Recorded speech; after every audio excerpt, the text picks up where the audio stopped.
Sources have told us that Trump and his team are planning to expand efforts to limit China's tech advancements, including tougher chip curbs and perhaps pressuring allies to also get in line. Let's bring in Min Lo, our China correspondent, for more details on what we know so far. Yeah, so the Trump administration is now sketching out a tougher restriction regime on these chip export restrictions to China.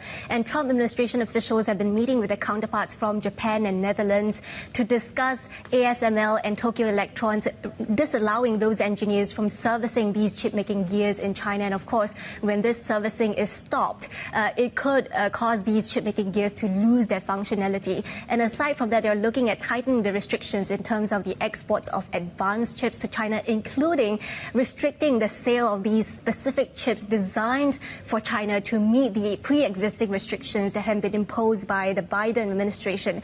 Trump officials also looking at potentially toughening restrictions on SMIC, which is Huawei's main manufacturing partner, as well as Changxin Memory Technologies, which is a key front runner in the Chinese chip race. And on top of that, remember we had that rather complex sort of AI diffusion rule where the US had divided the world into 3 different tiers, imposing a computing cap on how much computing power you can sell to each tier of countries. And officials now looking at limiting or lowering that threshold of computing power that can be exported without additional license. So again, expanding that overall license requirement, which already had drawn pretty sharp rebuke from companies, including the likes of NVIDIA, that had been hoping that the Trump administration would take a lighter regulatory touch here.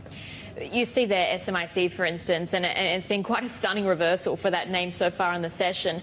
How is China likely to react?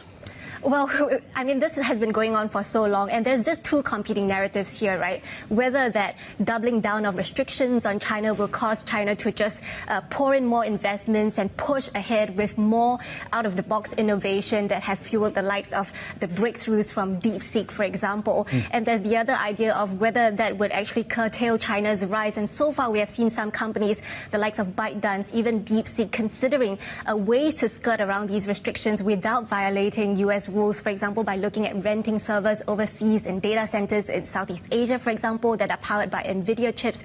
That's one possible method to go about it. But you can imagine that at some point, U.S. regulators will likely also catch up with that. At this point, it's not clear what, countries like Japan and Netherlands would do in response to this new administration. So a lot of moving parts. And again, that sort of game of cat and mouse regulatory catch-up that will likely keep playing out throughout the rest of the year.